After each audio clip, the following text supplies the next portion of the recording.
Most people think cutting someone off means you're bitter, angry, or petty, but when done right, it's none of those things. It's clarity, it's discipline. It's a form of emotional self-respect that most will never master. We've been conditioned to believe that walking away is weakness, that staying, fixing, enduring is strength. But the truth is, sometimes the strongest move is silence. The most stoic move is distance, not because you hate them, but because you finally love your peace more than their chaos. Cutting someone off doesn't always come with a dramatic goodbye or final explanation.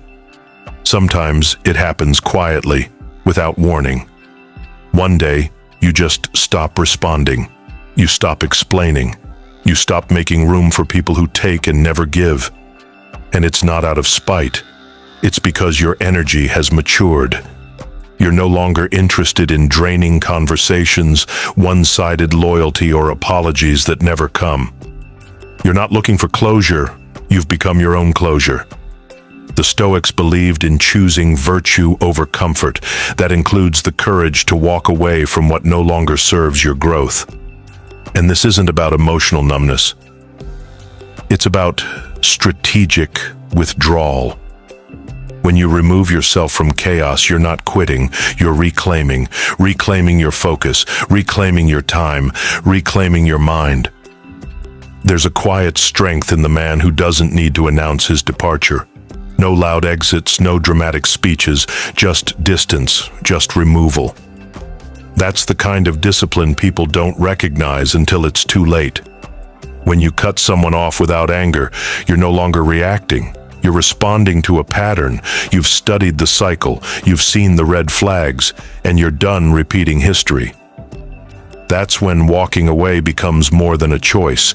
It becomes an act of inner leadership. You start to realize that not everyone deserves a front row seat to your evolution.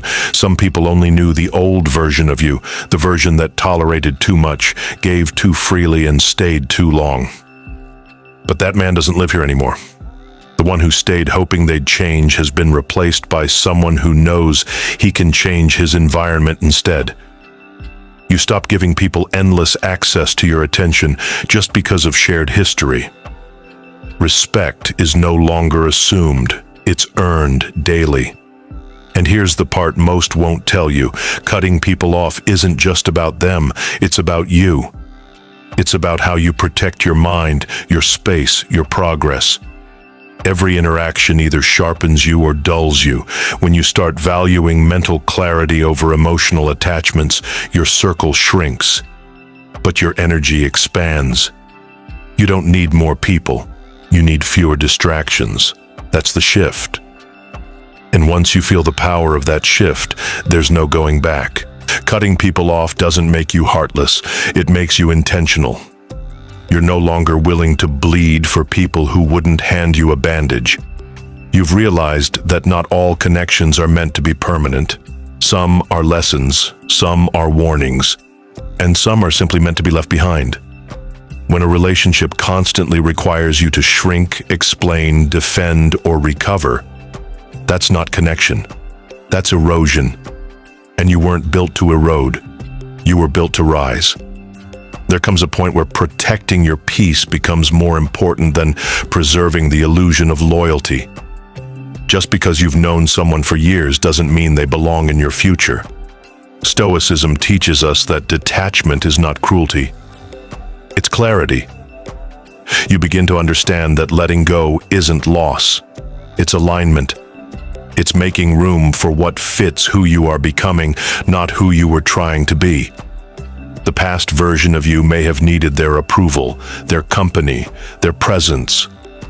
The current version only needs freedom from their chaos, and as you grow, you realize that silence is a full sentence. You don't owe everyone an explanation for your distance. Growth isn't always loud. Sometimes it's simply choosing not to pick up the phone, not to reply to the message, not to show up for energy that's already proven unworthy. Your silence is not passive. It's tactical. It's the language of someone who finally knows the value of peace and refuses to trade it for anything less. If this speaks to something you've felt but never said, subscribe and hit the bell, not for me, but to protect the peace you've started building. One of the most powerful moments in a man's life is when he realizes he doesn't have to explain why he walked away. That realization hits different. You stop arguing with people committed to misunderstanding you. You stop justifying your silence. You stop overextending your grace. And you finally realize that peace is not something you chase, it's something you protect. Cutting people off doesn't always come after a betrayal. Sometimes it comes after too many chances, too many moments when you lowered your standards in the name of connection. When you become rooted in Stoic discipline, you stop managing other people's emotions at the expense of your own. You stop checking in with people who only check in when they need something. You no longer water dead plants. Instead, you water your own growth. You invest in silence, in solitude, in high standards. You don't lower your expectations. You raise your environment. That's how a Stoic moves, not emotionally, not impulsively, strategically. And what's interesting is how people respond to that shift. At first, they're confused, then offended. Then they call you cold, selfish, distant. But eventually they call you consistent. They realize your silence wasn't spite, it was structure. You weren't reacting, you were recalibrating. And by the time they understand your absence, you've already leveled up to a life where their presence no longer fits. Not out of arrogance, but because growth always has a cost. And you're finally willing to pay it. There's a rare kind of confidence in the man who knows how to disconnect without warning, not because he's playing games, but because he's done making announcements. You stop reminding people of your worth. You stop giving second chances dressed as understanding. You stop revisiting wounds just because they're familiar, and when that happens, when you quietly remove yourself from places that no longer honor your presence, you become powerful in a way words can't explain. This is the kind of energy that shifts rooms. People start noticing that you're no longer reactive. You're no longer easily accessed. You're harder to read, harder to reach, harder to drain. And that makes some uncomfortable, especially those who benefited from your openness. But that's not your concern anymore, because now your life is built on discipline, not distraction, on intention, not impulse. You've chosen to operate from inner order, not outer approval. And here's the thing, this power, this stillness, it doesn't come from hate. It comes from healing. You didn't shut the door because you were bitter. You shut it because it was costing you your focus. And nothing, no connection, no history, no title, is worth that. You finally understand what the Stoics meant by mastering yourself first. Because when you master yourself, no one can hold you hostage. Not with guilt, not with silence, not with memories. You're free. Not because they let go, but because you did.